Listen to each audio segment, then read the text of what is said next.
It's election eve, and there are three key races that could set the tone for 2026, the midterms. But for now, we are stuck in suspense. But we are lucky because we have former GOP strategist and host of the Rich Zeoli Show on with us today. Rich Zeoli was also just on America's Newsroom, where he appears frequently, and we love that. And this is Perino on Politics. I call it my smart friends. I say, what is going on in the state of American politics? Let's first talk about the ones that are happening tomorrow. New Jersey and Virginia governor's races and New York City mayor. You know New Jersey like the back of your hand. Let's just start there. Sure. What's happening? Who are the candidates? And that, to me, is the closest race. Is that right? Absolutely. Okay. Yes. Jack Ciattarelli, the Republican who ran once before, 2021 statewide, came within 3 points of beating Phil Murphy. 400,000 Republicans stayed home in that race because the polls showed Murphy had a double-digit lead. They didn't think he could win. Mikey Sherrill, Democrat Congresswoman, North Jersey, she's running the Democrat ticket, and this race is, they say, neck and neck, dead heat, 1%, very, very close. What are the main issues? Crime, affordability, and energy prices. Now, I know affordability and energy prices should go together, but they really don't. Different. They're very, very different. Let's start with crime, though. Yeah. So what is the state of crime in New Jersey? Well, the state of crime in New Jersey is not good because it's crept into the suburbs to such a degree that you've got an increase in auto thefts, and the Attorney General in New Jersey, who blamed the automakers, actually sent a letter to, I think it might have been Hyundai and Toyota, saying you got to make your cars less easy to steal. So people in the suburbs are feeling the impact of crime.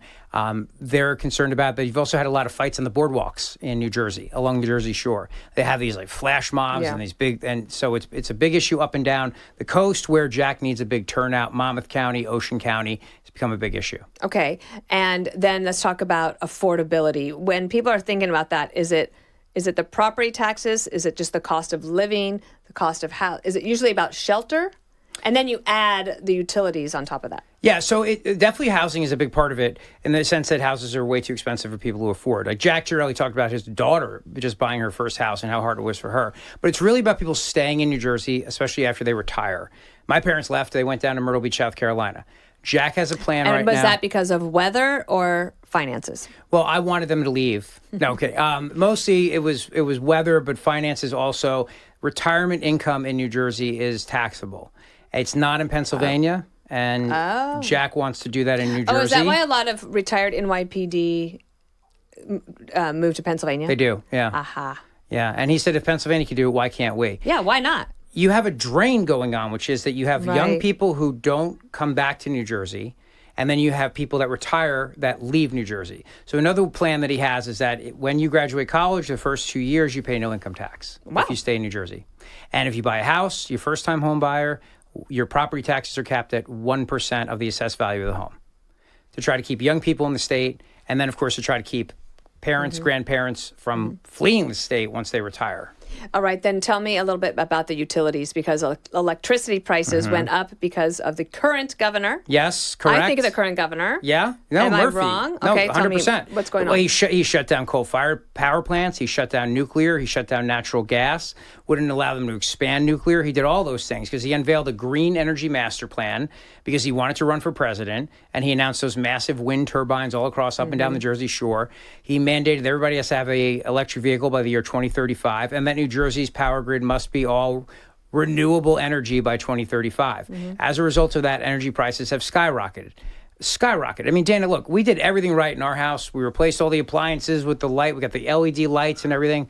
Our rates still went up. There are businesses talking about increases as high as 60%. So it is really hitting everybody. Of course, they're passing that on to the consumers. So Mikey and that's Sherrill, not an optional expense. It's not like yeah, you can't cut back. Well, I guess you could cut back a little bit, but you have to be able to turn the lights on. Yeah, like in my house, we don't turn the lights on Mondays through Fridays. So the kids have to stay in darkness. Mikey Sherrill said she wants to freeze electricity rates and for 1 year. Right, but Jack's point is like you're going to freeze them now. They're the highest they've ever been. Right. Why would you freeze them? And also Murphy said you can't do that. She can't do that anyway. So it's one of those things, a gimmicky kind of a thing. The way you're going to deal with it is you have to get energy online. It's not that hard to do. Pennsylvania's right next door. Just start bringing in natural gas. You could do it very, very quickly. And New Jersey has elected Republican governors. Yes, it has. Okay. Yeah. But President Trump is a force, and he motivates voters on both sides. He does. And there are more Democratic voters in New Jersey than there are Republican voters. But the coalition that President Trump put together changed from 2016 to 2024 quite a bit, with more minority voters voting for him. Is Jack Ciattarelli seeing any type of movement on that front? Absolutely. In fact, Jack Ciattarelli is doing very well with Latinos and African-American men, very, very well in those numbers. In fact, there's a new Atlas poll that came out that showed he's got 60% of the black vote. Now, that's considered one of the most accurate polls. It is? Well, if that's the case, then this election's a blowout tomorrow, if that is in fact the case. I just saw a picture that Mikey Sherrill posted of her time in Camden yesterday. Camden. The city of Camden. Yes. And South it was a Jersey. bunch of people in front of her bus, right outside of Philadelphia, very large black city, and it was all white faces. So, Tell me about Obama's visit. He was here over the weekend to campaign for Mikey Sherrill, the Democrat. Yeah. As Jack said, Obama who? President who? He could not feel they had originally it was going to be in the Prudential Center, which is the big center in Newark, where I think there's a hockey team that plays there. I know about as much about sports as you do. I know that's the Devils. So I mean, the so you see at Dana Reed Sports, and also they had to move that because they couldn't fill the room, and I think at best maybe they got 3,000 people there for a former president. So and most of the people there were the white, suburban, college-educated liberals that makes up the Democrat Party today. Right. So. Passaic County, New Jersey. Let's just use that county as an example. This is a county where you've got the city of Patterson. It's got a big Latino population, big black population. Donald Trump won that county in 2024. Jack Ciattarelli is also on pace to win that county. There is a sea change going on. And also when you think about union voters, the white-collar men and women, what I've heard from a lot of people is that, the union bosses, once again, like in 24, they're with Mikey. But the rank and file, they're voting Jack. Okay. Very similar coalition. So you would not be surprised for this race to be either super close or for Jack Ciattarelli to win tomorrow night? If Jack doesn't win, it's because the low propensity MAGA voters did not come out for him. So Trump's doing a teletown hall for him tonight again. But to the point about threading the needle, he did not have Trump come in and do a rally. And he said, I've got to win or lose this on my own. There are people who, yes, they don't like Donald Trump, and you don't want that to necessarily translate onto Jack. But I have to tell you, I have a friend, and it's anecdotal, but I used her as an example on your podcast in 2024. She is a Democrat. She does not like Donald Trump. She voted for Jack Ciattarelli. And I asked her why, and she gave two reasons. And the first one was that Zohran Mamdani, she can't believe that they nominated a socialist to become mayor of New York. She said the Democrat Party is a hot mess. And I asked her, I said, but what about the Trump effect? Mikey Sherrill brings up Trump all the time. She said, it's a non-issue for me. Yeah. It doesn't matter in this race. Right. So I think if you hate Trump, that cake is already baked. The real challenge is in the next 24 hours. This is Jack's challenge. Can you get all those low propensity Trump voters out to show up tomorrow on Election Day? If he can, he will be the next governor. So let me guess, it all comes down to turnout? This is a turnout election. Absolutely. No doubt about it. Let's do quickly the Virginia governor's race. It does seem like Abigail Spanberger, who's the congresswoman, she's been quite far ahead of the Republican in this situation. Do you see any possibility that the Republicans win there? No, if there were another couple weeks left, I think Winston Earl seriously closed the gap, but I think it's just too late, unfortunately. Yeah. And do you think the government shutdown also helped the Democrats there because they're frustrated? There's so many government workers that live in Northern Virginia. And they're not working, and they tend to blame Republicans for that, even though the case can certainly be made that it is not the Republicans, no doubt at least not alone. Yeah. Okay, then let's talk about the big kahuna, and that's New York City. And aside from just who's going to win, what it means overall for the Democrats, there's some pretty interesting polling that has come out. So Zohran Mamdani is a Democratic socialist, 34 years old. He's on the cusp of winning this New York City's mayor's race. Has that had any effect in the New Jersey race? Absolutely, yeah. Okay, tell me more. Number one, Jack has done a very good job of tying Mikey Sherrill's support to Mamdani because she said she would support whoever wins, and then she's been trying to dodge it. But he's pointed this out. And there are a lot of New Jerseyans who commute into New York City. There's a commuter tax. There's everything else. But it's more about the fact of, for these disaffected Democrats, this is your party now. And as you've said many times, there's a Zohran Mamdani coming to a town near you. And this is a Democrat party. He is the face of this. So much so that Barack Obama will not back him. He was pretending like he doesn't exist. He called him and they had a nice phone call. Yeah, nice phone call. And apparently Barack Obama complimented him on his campaign. Right. And what I wonder is, well, let me back up. So I listened to Call Me Back by Dan Senor. And today he had Rehan Salam on. And they talked about Mamdani and the rise through the Democratic Democrat socialists. I didn't know a lot about the history of it, but learning about it's so interesting because apparently way back when, they described it as a bunch of librarians who would get together, very intellectual and very pro-Israel. They were Zionists.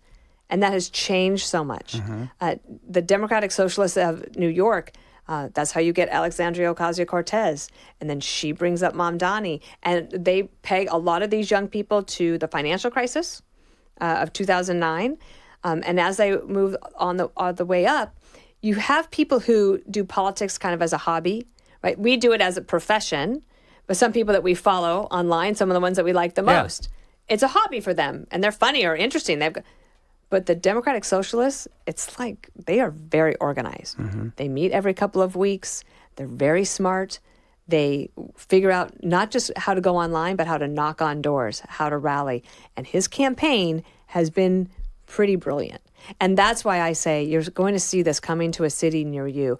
New York Magazine has a big piece out today talking about countrywide. The 25-year-olds you should pay attention to. In politics. Yeah. Now, Turning Point USA to me is the counter. Yeah. And a strong one. But the DSA is coming. And I think what is interesting is to try to find out is, can the Democrats actually live in under one big tent? If you have someone like Tom Suozzi, a Democrat from New York, who says he's a capitalist, he's a moderate, he was on Newsroom today, can he live in the same tent as Mamdani? And can they force the Democrats to get along? I don't think so. I don't think so either. And I think there are a lot of Democrat voters who don't want to be in the same tent as Mamdani. The other issue, too, is there's the economic piece of this, but then there's the Jewish piece of this. Yes. So what we're seeing is record turnout for Jack in those towns, Lakewood, Ocean County, where you have the VAB, the Jewish organizations coming out in support of Jack. Record turnout for him in those areas. I think a big part of that is Zohran Mamdani. I mean, here's a guy Is that different from the last time Jack ran? Yeah, they backed Murphy the last time. Oh, interesting. Okay. And so now they're all united around him. And there were lines. And then that's because of the pro-Israel bent. I'm sorry, the anti-Israel bent in the Democratic Party. 100%. And Mamdani. And Jack went to Israel a couple months ago. And Mamdani, they're scared of him. And they should be scared of him, right? I mean, this is a guy who has openly embraced and been very hostile towards Jews and towards Israel. If you listen to this podcast, the Call Me Back podcast today, it is pretty shocking. I knew that Mamdani, of course, was pro-Palestinian, and I'm not against the Palestinians, but that this war from Israel against Gaza after the horrible terrorist attacks of October 7th has been like accelerant on his campaign. And getting people to the polls because of that. So if you've got people who don't like the socialism aspect of Mamdani, then you have people who don't like the anti-Israel stance of Mamdani, even though he's trying to change his tune on that. Then you have the anti-police issue of that as well. I mean, if I'm a Democrat, and I was a Democrat because my dad was a Democrat, and maybe I'm a son of a cop and I'm a construction worker, I don't want to be affiliated with any of that. Right. None of that. Right. So then let's just zoom out because we don't know what's going to happen, and this is a podcast that lives for more than a day. This is a new poll from Washington Post, ABC. Nearly 7 in 10 say the Democratic Party is out of touch with most Americans. More than 6 in 10 say the same of Trump and Republicans. What I thought was interesting here is that it's 68% of the Democratic Party say the Democrats are out of touch. Yeah. They've got a big problem and an opportunity, but right now I don't see anybody seizing the day except for a Democratic socialist. And then what do these so-called centrist Democrats do, like Kathy Hochul? They embrace it, and they go to rallies where everybody's chanting tax the rich, and they ask her the next day, she goes, oh, I thought they were saying go Bills in New York City. Like, stop. This is the problem. Wait, she said that? She literally said that. Yes, she did. She said, I couldn't hear what the crowd was saying. Even though, Dana, she did say, I can hear you. She goes, what is wrong with these women in politics? It's driving me crazy. Just be strong and smart. And the voice was not good either. I know it's a big issue for you. I'm just saying. I got a noise thing. Yeah, no, she literally said, she goes, I thought they were chanting Go Bills in the city of New York. She wasn't Dana. joking. She was not joking. Wow. No, I had a lot of fun with this on my radio show. But I'm just, look, the reality is these Democrats don't know what to do because if you go against them, then you're John Fetterman. John Fetterman, the Pennsylvania senator, is going to get a primary next year. Yeah. He will From be the primaried. left. Of course, from the left. And so you've said this before, and I agree with you. They are in a perpetual state of primary right now. It's like every day you wake up as a Democrat, you're in a primary and you're worried about your left flank. And this left flank right now is so powerful that they're scared of it. And where's the coalition? You've got white, college-educated people. That's the Democrat Party right now. Coastal elites, the faculty lounge, as James Carville said. So it doesn't surprise me when you say the Democrat Socialists of America started out as librarians, because that's the faculty lounge. Yes. Where's the other coalition? Where's the blue-collar workers? Where are the people that, believed in getting a good job and a good living and a good pay? That coalition's over. Trump took that coalition. So now if you think there's a lane open for somebody to be a centrist, like say you're Josh Shapiro of Pennsylvania, you want to try to run in that lane? Well, good luck, because now you also got to go up against the Free Palestine people. Yeah. So good luck with that. Well, I was just noticing, too, that Ezra Klein, who writes for the New York Times, and he co-wrote a book called Abundance, and he's a Democrat. He's trying to get the Democrats to focus on economic issues. He had a piece over the weekend saying that everybody can get along. We should just have this really big tent. And I just don't think that would work. But what's interesting is that he got shredded on MSNBC going after him, and they said that Ezra Klein is a floundering corporatist, centrist flank of the Democratic Party. And I remember a congressman that I worked for way back in 1995. He came over and he was looking at the Hill newspaper, or Roll Call, one of the two, and it was on my desk, and he said, "When did I become a moderate? I'm a conservative. Why are they calling me that?" And I said, "Well, I think it was the class of 94. They now think that of them as more conservative than you guys, even though voting-wise that wasn't the case. It was just like the brand." Yeah. So now I wonder what is going to happen here with the Democrats. Well, what's their exit strategy? Like we could see when the Republican Party maybe went too far to the right, there was a way to rebound because ultimately your core principles were still there. But does the Democrat Party still have those core principles that can bring the party back? You know what I mean? Yeah. Or have those core principles been hijacked by people like AOC and others? I don't think so either. I don't think so. I think it's too far gone. And the fact that, right now the Republicans are having a big fight over the weekend about anti-Semitism in the party. And the Democrats didn't have that fight. Right. And they let it take over. Right. Exactly. That's interesting to me. So even if within the Republican Party, even if you battle over tariffs, those are still economic issues. Right. The core battle of keeping limited government and hopefully free markets will bring everybody back together eventually, at least in the next primary. But if you're so far gone, what do you unite around? I don't You know. need something to unite around. I mean, the Republican Party can always unite around freedom and liberty and the Second Amendment. What do the Democrats unite around? Right. This is where I ask my smart friends, what am I missing outside of the things that we've talked about? Is there anything else you pay attention to? Like, for example, does any of this portend to 2026 or beyond? Yeah, I do. So obviously, as people are listening to this podcast, they may already know who won these elections. If Jack Ciattarelli is, in fact, the governor-elect of New Jersey, that is great momentum for Republicans going into midterm elections because Trump backed him, obviously, and because he's seen as a centrist Republican who gets along with people on both sides of the aisle, and that bodes well for Republicans. Okay. They won't be a surprise in Virginia and New York, so, there you go. I think Mamdani, though, winning in New York will certainly hurt Democrats in midterms, absolutely 100%. Now, if you're hearing this and it's Governor-elect Mikey Sherrill, well, then Mikey Sherrill's going to stand there on election night, and you heard her say, "We beat Trump, we beat Trump, we beat Trump." Yep. So now they're going to use that going into midterms as a momentum. One thing I'm thinking about, and this is a friend of mine who I won't name, he sent a note over the weekend, and President Trump right now seems to be the only thing that is holding both parties together. Yeah. And that's both a great responsibility and also quite a burden because time waits for no one. It marches on. And so we'll see how it turns out. Rich Zeoli, will we see you on Election Day night? I hope so. Okay. I would love to be here. And where can they find your show? My podcast, they can go Rich Zeoli Podcast and Talk Radio 1210 WPHT in Philadelphia. And catch me on America's Newsroom. They keep having me back. I don't know why, but they do. We love having you. Rich Zeoli, thank you so much. Dana. And we'll see you next week.